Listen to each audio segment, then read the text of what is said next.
खुलुमबाय दिनै मोनाबिलिनि खौरांफोरा जाबाय गिबि खौराङाव दङ थारैनो इउपिपिएल आरो बिपिएफ दोलोनि गेजेराव गोरोबलायनाया जामारगोन नामा? इउपिपिएल आरो बिपिएफनि खौसेथि जानांगौखौ लानानै मिरु एबसुनि आफादगिरि दिपेन बर'आ बे समाव गोख्रोङै खामानि मावगासिनो दं। एबसुनि आफादगिरि दिपेन बर'आ बुंथिनाय बायदिब्ला सिगांनि समफोराव इउपिपिएल आरो बिपिएफनि खौसेथिखौ लानानै सावरायलायनाया जादोंमोन। नाथाय माखासे खोथा बाथ्राफोरा गोरोबलायैनि थाखाय सावरायनाया आबुं महर मोनाखै, जायनि थाखाय दिनैसिम बर'नि बे मोननै राजखान्थि दोलोआ खौसे जानो हायाखै। बेफोर बाथ्राखौ दिपेन बर'आ बुंदों। मख'नो गोनांदि बे आयदाखौ लानानैनो थांनाय सानखालि दुलाराय बर' फरायसा आफादजों लोगोसे मोन 16 बर'नि गोबां आफादफोरा गुवाहाटीनि खानापारायाव थानाय जिरायसालि नब्लाङाव सावरायलायदों। बे बाथ्राखौ मख'नो गोनांदि सिगांनि समाव जेब्ला दिपेन बर'आ इउपिपिएल आरो बिपिएफनि खौसेथिखौ लानानै सावरायनो खावलायनायाव गोबां दैदेनगिरिफोरानो खौसेथिखौ लानानै बाथ्रा बुंदोंमोन। बेराफारसेथिं बिटिआरनि सिएम प्रमद बर'आबो इउपिपिएल आरो बिपिएफनि खौसेथिखौ लानानै बुंदोंमोन दि खौसेथिखौ लानानै जोंबो ज' जानो लुबैयो। इउपिपिएल आरो बिपिएफनि खौसेथिखौ लानानै सावरायलायनाया सोलिगासिनो दं होनना फोरमायदोंमोन आरो सानसे खौसेथि जागोन होननाबो बुंदोंमोन एबा खुगा बेखेवदोंमोन।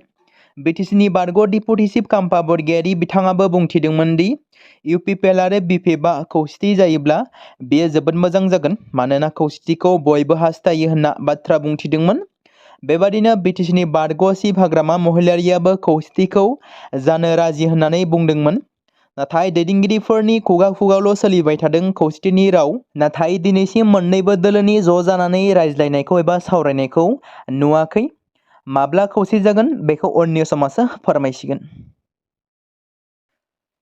नैथि खौराङाव दङ भारत आरो पाकिस्ताननि गेजेराव गिख्रंथाव दावहा जानायनि उनाव दायो मुलुगावनो खाजोना जाबसिनलायनाय जाथाय एबा खाजोना जोबसिनलायनायनि दावहा जादों। बुंनो थाङोब्ला रासिया, आमेरिका आरो भारतजों बे मोनथाम हादोरजों फालांगियारि बिथिंखौ लानानै दावहा सोमजिदों। बे दावहाया हादोरजों हादोर गाग्लोबलायनाय दावहा नङा। बे दावहाया जादों गावनि फालांगियारि बिथिंखौ नोजोर बोनानै जादों, जेराव आमेरिकाया रासियाजों फालांगियारि सोमोन्दोखौ लाखिनो थाखाय भारतजों लोगोसे लोगोआरि हादोरफोरखौ लांदाङै हुमखि होनायनि बाथ्रानि उनाव मस्क'आ फिननाय होदों।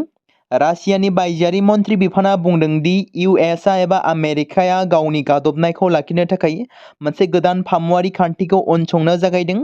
रासियाया दाबि खालामदों दि जायखिजाया फालांगियारि दावहा एबा होबथानायफोरा मस्क'जों गावनि फालांगियारि बाहागोआरि हादोरफोरनि जारिमिनखौ सोलायनो हाया। मस्क'आ गोबां हायुङारि मुलुगखान्थिखौ खामानियाव लाखिनो थाखाय लोगोआरि हादोरफोरजों हेफाजाब बांहोनो लुबैयो। बावैसो सिगां आमेरिकानि हादोरगिरि डनाल्ड ट्राम्पआ टेक्सनि अनगायैबो भारतजों लोगोसे रासियानि गुबुन गुबुन फालांगियारि बाहागोआरि हादोरफोराव जुरिमाना फोनांनो हुमखि होदोंमोन। बेबादिनो इउएसआ भारतनि सायाव 25% खाजोना जाबसिनदों, जेराव आमेरिकानि हादोरगिरि डनाल्ड ट्राम्पआ रासियानिफ्राय भारतआ थाव लाबोनायखौबो बन्द' खालामनो बिथोन होदोंमोन। बेनि अनगायैबो गुबुन फारसे रासिया मख'दों दि गावनि खाथिखौ लाखिनो थाखाय साजा महरै साजा होगोन। बे सोलिबाय थानाय दान्थे-बिदान्थेनि गेजेराव ट्राम्पआ समबाराव फिन बुंफिनदोंमोन दि गोदान दिल्लीखौ मस्क'जों गावनि सोमोन्दोनि सोमोन्दै बोसोन होदोंमोन। थामथि खौराङाव दङ ब्रैथि खेबनि थाखाय हाग्रामा महिलारिनि दैदेननाय बिपिएफ दोलोनिफ्राय 29 नं सुक्लाय सेरफां बियाबाव बिजाथि महरै सायख'जादों बारग' इएम गणेश कछारिया। बारग' इएम गणेश कछारिया फिन बिजाथि महरै सायख'जाबावनायनि उनाव 29 नं सुक्लाय सेरफां बियाबनि इउपिपिएल आरो बिजेपि दोलोखौ नागारनानै बिपिएफ दोलोआव लैहोर लैहोर फैनानै रायजो राजाफ्रा जइनिं जादों।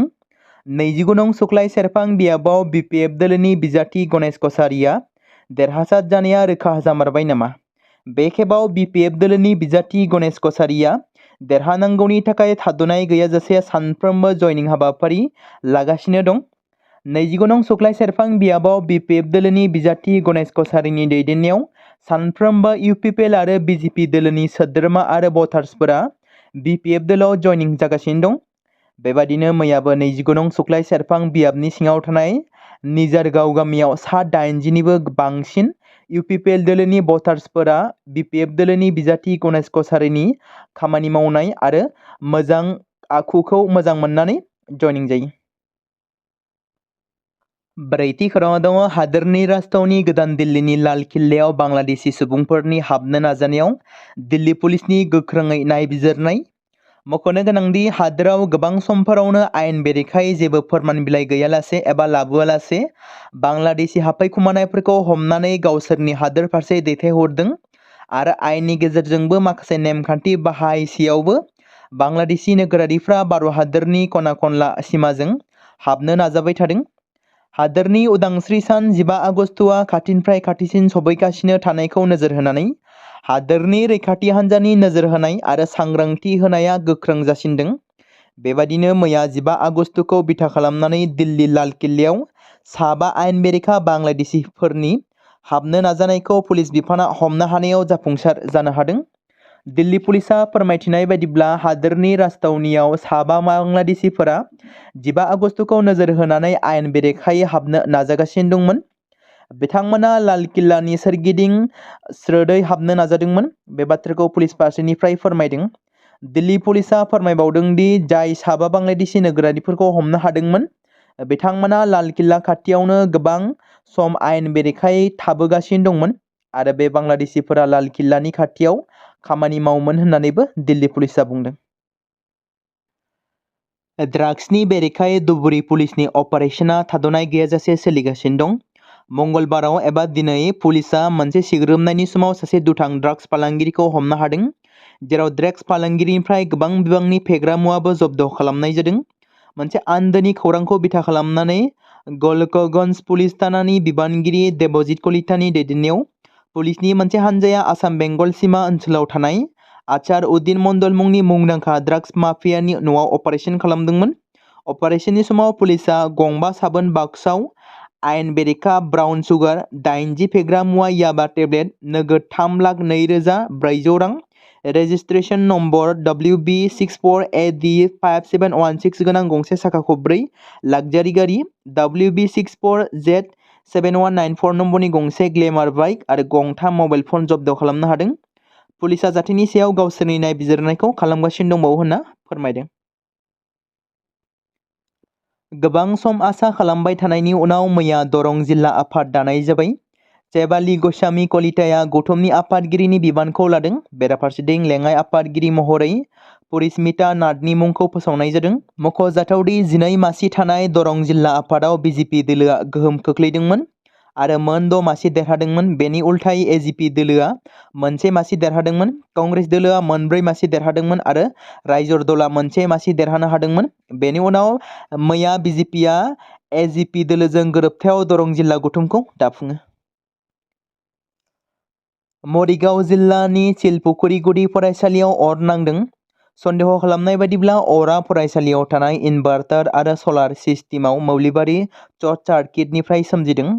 अर खामनायनि उनाव फरायसालियाव दावराव दावसि जादोंमोन आरो गाहाय फोरोंगिरि मार्जिना चौधुरीया हुस गैयै जादोंमोन आरो बिथांखौ देहा फाहामसालियावबो थिसननाय जादों। बेराफारसेथिं अर खोमोरग्रा गारिफोरा जाथाय जानाय जायगायाव सौहैयो आरो अरखौ खोमोरनो हानायाव जाफुंसार जानो हायो। बे समाव मोनसे गोनां फोसावथाय बर' सावथुन नायनानै मोजां मोनग्रा गासै बर' रायजो राजाफोरनि गेजेराव लानानै फैदों मोनसे बर'नि OTT प्लेटफर्म गोनां, जाय प्लेटफर्मनि गेजेरजों नोंथांमोना बर'नि गोदान गोजाम सावथुनफोरखौ नुनो मोनगोन। थांनाय माखासे बोसोर सिगां बर'नि गेजेराव लानानै फैनाय निउबो एप बायदिनो फिन आरोबाव लानानै फैदों बर' रायजो राजाफोरनि थाखाय। बे बाथ्राखौ मख'नाया गोनांदि 2025 मायथाइनि जानुवारि दानाव ओंखारनाय आंगो स्ट्रिम मुंनि मोनसे OTT प्लेटफर्म गोनां निउबो एपनि गेजेरजों नोंथांमोना गोबांथार बर'नि सावथुनफोर जेरै ट्रेजेडि, रमान्टिक, एक्सन आरो कमेडिजों बुंफबनाय सावथुनफोरखौ नुनो मोनगोन। जेरै सनानि नखर, थांखि गैयै समाज, अनसुला आफा, हिर', बिमा बायदि बाजै, अर, थैसाम, वान्टेड, संदान आरो रं नाम्बार बायदि सावथुनफोरा मख'जाथाव।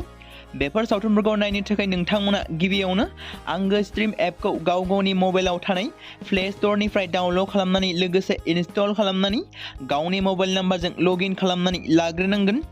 बेनि उनाव नोंथांमोना गोबांथार नुनो मोनै सावथुनफोरखौ गुगोल पे, फन पे आरो पेटिएमजों रं नाम्बार सावथुनखौ नायनो थाखाय 60 रां आरो संदान सावथुनखौ नायनो थाखाय 80 रां, वान्टेड सावथुनखौ नायनो थाखाय 60 रां, थैसाम सावथुनखौ नायनो थाखाय 60 रां बेबायदिनो गोबांथार नुनो मोनै सावथुनफोरखौ नायनो थाखाय सुबिदा खालामनानै होदों आंगो स्ट्रिम प्लेटफर्मा। फिन नोंथांमोननि गेजेराव फोरमायबावनो लादों बर' सावथुन नायनानै मोजां मोनग्रा गासै बर' रायजो राजाफोरनि गेजेराव लानानै फैदों मोनसे बर'नि OTT प्लेटफर्म गोनां, जाय प्लेटफर्मनि गेजेरजों नोंथांमोना बर'नि नुनो मोनै सावथुनफोर जेराव गोदान गोजाम सावथुनफोरखौ नुनो मोनगोन।